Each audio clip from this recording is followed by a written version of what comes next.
You have $100. Not $100,000, not a bonus, not an inheritance, just $100. The kind of money that disappears from most people's bank accounts somewhere between payday and the last week of the month without leaving a single clue about where it actually went. A dinner you barely remember, a subscription you forgot you signed up for, a handful of small purchases that felt like nothing individually and somehow added up to exactly $100 gone. Here's what I want to talk about. What happens when that same $100 goes somewhere intentional instead? Not because $100 a month makes you rich overnight. It doesn't. And I'm not going to sit here and pretend the early years are exciting, because they're genuinely not. The first couple of years of investing $100 a month are underwhelming in a way that causes most people to stop before the interesting part even begins. But here's the thing. The first $100 you invest consistently does something to your entire financial life that goes way beyond what shows up in the account balance. It changes what you exist in. It changes what you pay attention to. It rewires how you think about money in ways that a one-time investment of any amount just cannot replicate. The $100 is the trigger. What the $100 sets in motion is the real story. My name is Matt, and today I want to walk you through exactly what happens, month by month, year by year, when $100 leaves your account automatically on the first of every month and goes somewhere that compounds. By the end of this video, you'll understand not just what the math produces, but what the habit produces. Month 1, the setup and what it actually means. You open a brokerage account. Fidelity, Vanguard, Schwab, any of them work fine. It takes about 20 minutes. You connect your checking account, set up an automatic $100 transfer on the first of every month, pick a broad market index fund, and confirm. Then you put the phone down. That's it. 20 minutes. One decision, one automated instruction. The next morning looks completely identical to every morning before it. Coffee tastes the same, commute takes the same amount of time. Your account shows $100, and the market has nudged slightly in one direction or another, and nothing about your actual life feels different at all. Now, you might be thinking, okay, so nothing happened yet. And look, from the outside, it really does look that way. But here's what most people don't realize. Something enormously significant just happened. It just isn't visible in the account balance yet. What changed overnight is the description that now applies to you. The night before, you were someone who planned to start investing someday. This morning, you are someone who invests. And those are not the same person. It's like the difference between someone who says they're going to start going to the gym next month and someone who actually went yesterday. They are not on the same trajectory. They don't make the same decisions 6 months from now. They don't end up in the same place 5 years from now. And the separation between them doesn't begin with the amount of weight they lifted. It begins with the fact that one of them actually showed up. Research consistently shows that the strongest predictor of ongoing investment behavior is simply having started.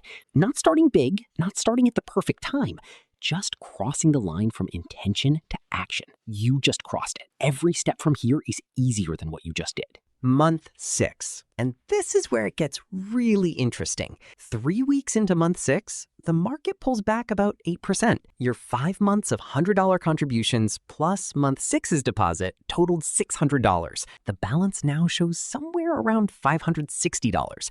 You're down about $40 on paper.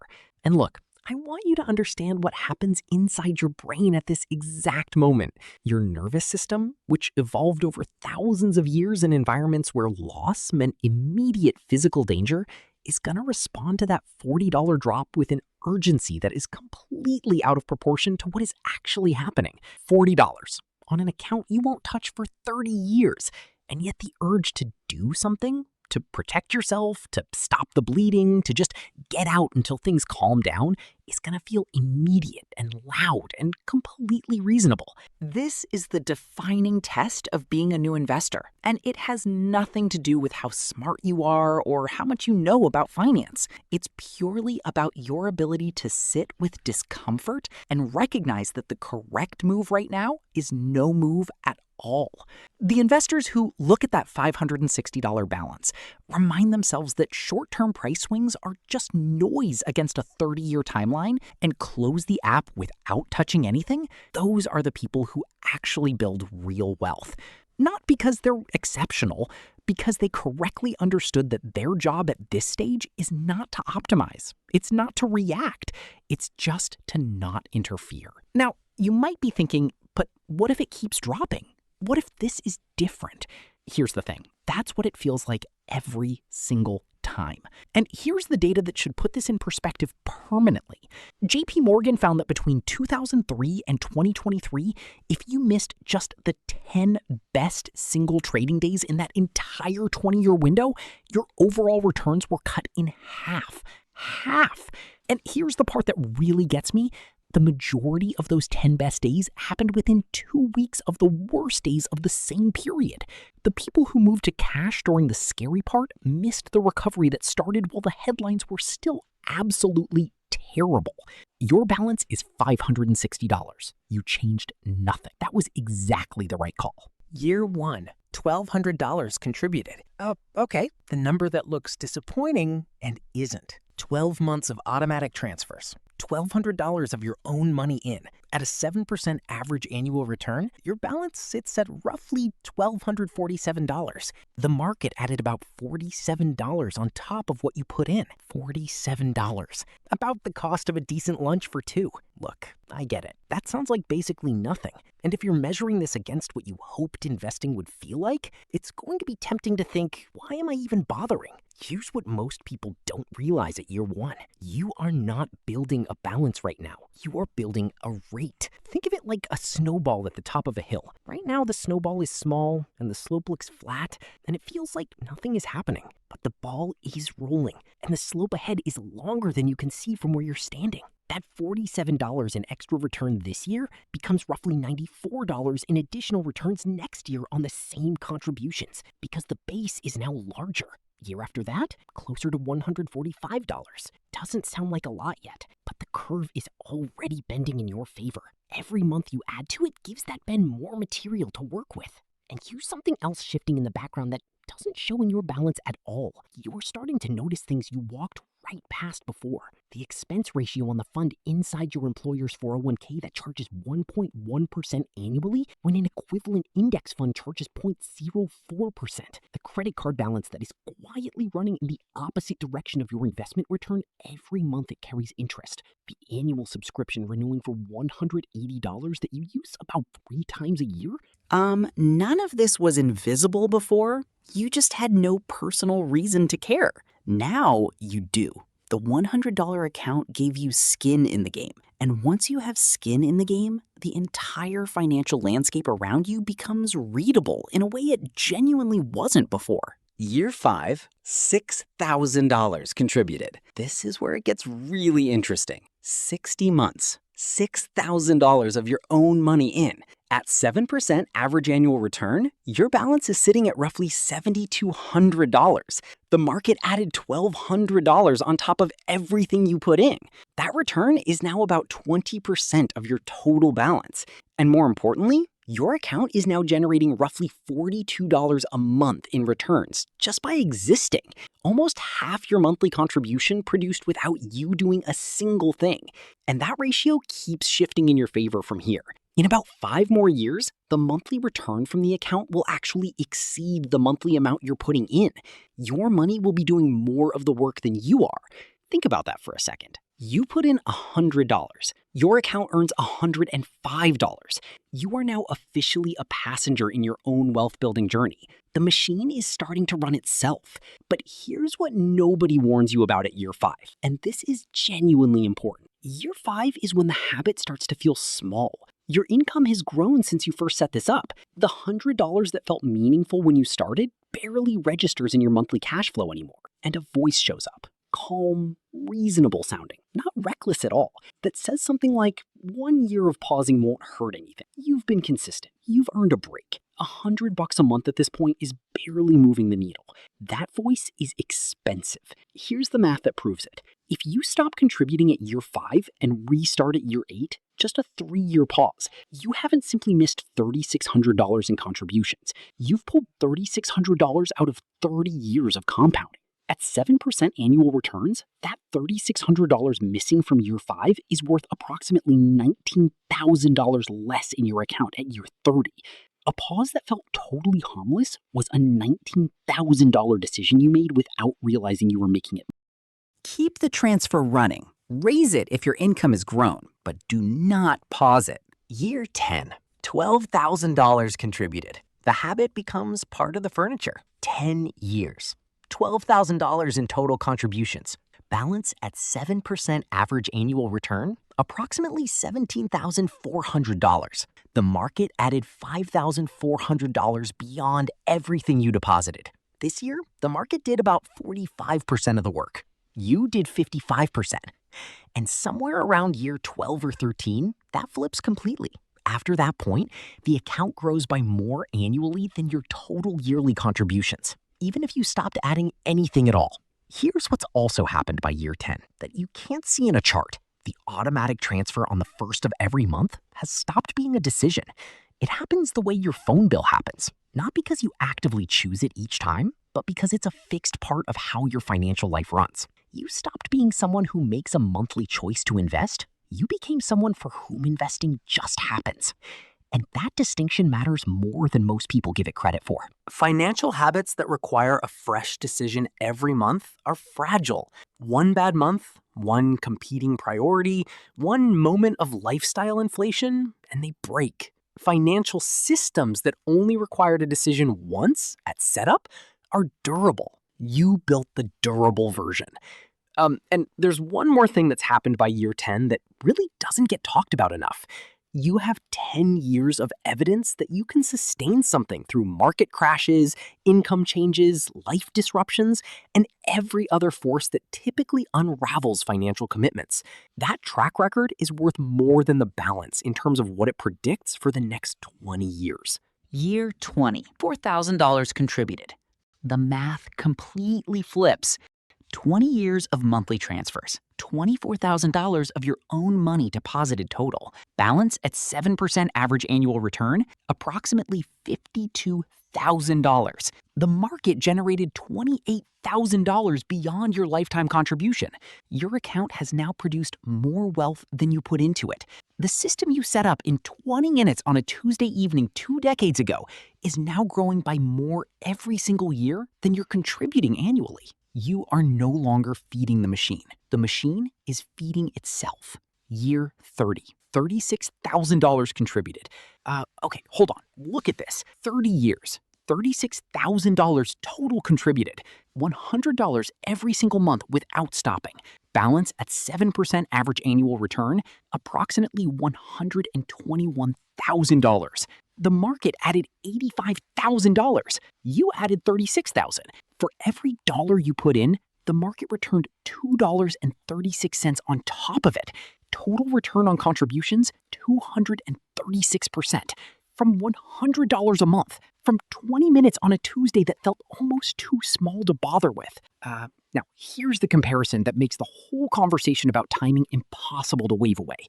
3 people, all investing $100 a month, all earning the same 8% average annual return.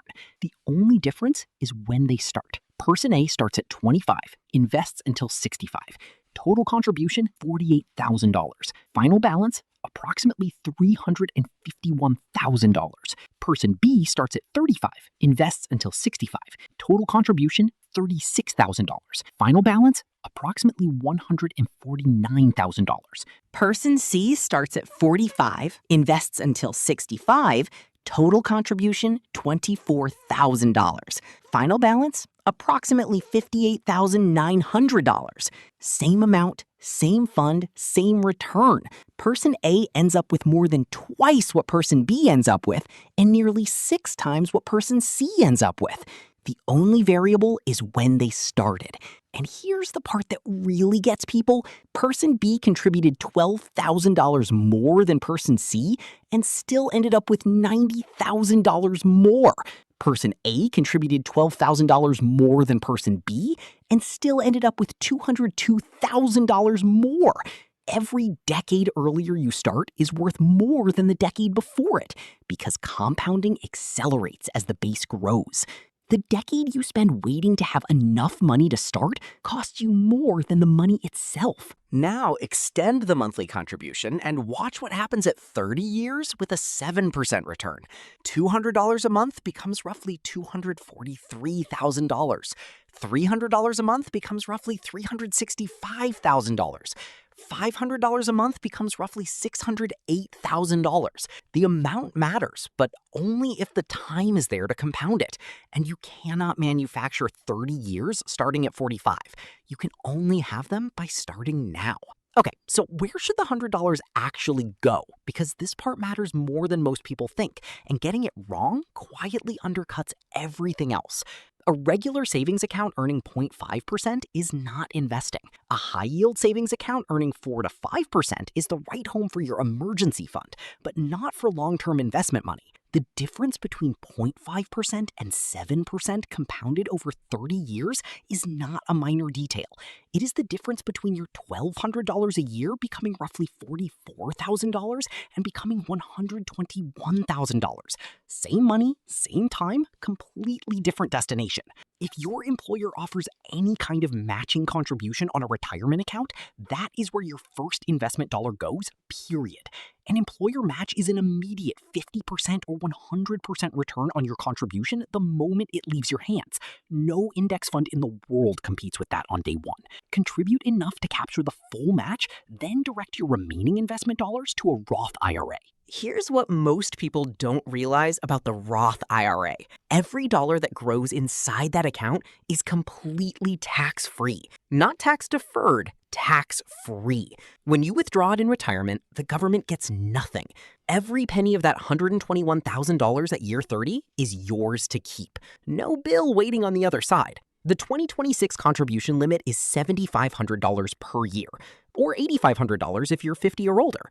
At $100 a month, you're putting in $1,200 annually, well within that limit, with plenty of room to grow the contribution as your income grows over time.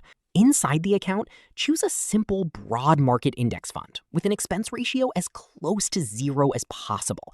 Not an actively managed fund promising to beat the market.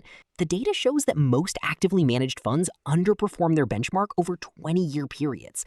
Just a simple, low-cost, broadly diversified fund. Set it up, then genuinely leave alone. Here's the thing about what actually changes when you invest $100 a month consistently. And this is the part I really want you to sit with. The balance changes. That's the obvious part. But what changes first, what changes before the balance is large enough to feel meaningful, is your relationship with money. You become someone with a financial stake, someone with a personal reason to actually understand how expense ratios eat into returns over decades. Someone who looks at a credit card balance and sees not just a bill, but a direct drag on the compounding happening in another account. The $100 investment is a financial education that pays you to attend it. Every month the account exists, you absorb something real about how money actually works, something that no amount of reading or watching or listening produces as reliably as having actual money doing actual things in an actual account. And somewhere around year 5, something quieter shifts. The late-night bank app check changes character. It stops being driven by anxiety, that compulsive check to confirm that things are still okay, that the number hasn't dropped, that everything is still fine. It becomes something closer to curiosity. Same habit, same screen, same hand reaching for the phone at an hour when you should probably just be asleep. But now you're checking something that's growing rather than confirming something that's standing still. That shift from checking out of fear to checking out of genuine interest is one of the most underrated things that $100 a month actually buys you. It doesn't happen in month 1, it happens around year 5, and the price of admission is exactly $100 a month. The $100 you put in this month won't transform your life this month, but it will change the financial decisions that next month's version of you is capable of making, and the version of you at year 5, and the person looking at an account balance 30 years from now that the person sitting here tonight honestly cannot quite picture yet. That account exists. It is waiting. All it needs is about 20 minutes and a Tuesday evening to get started. My name's Matt. Thanks for watching.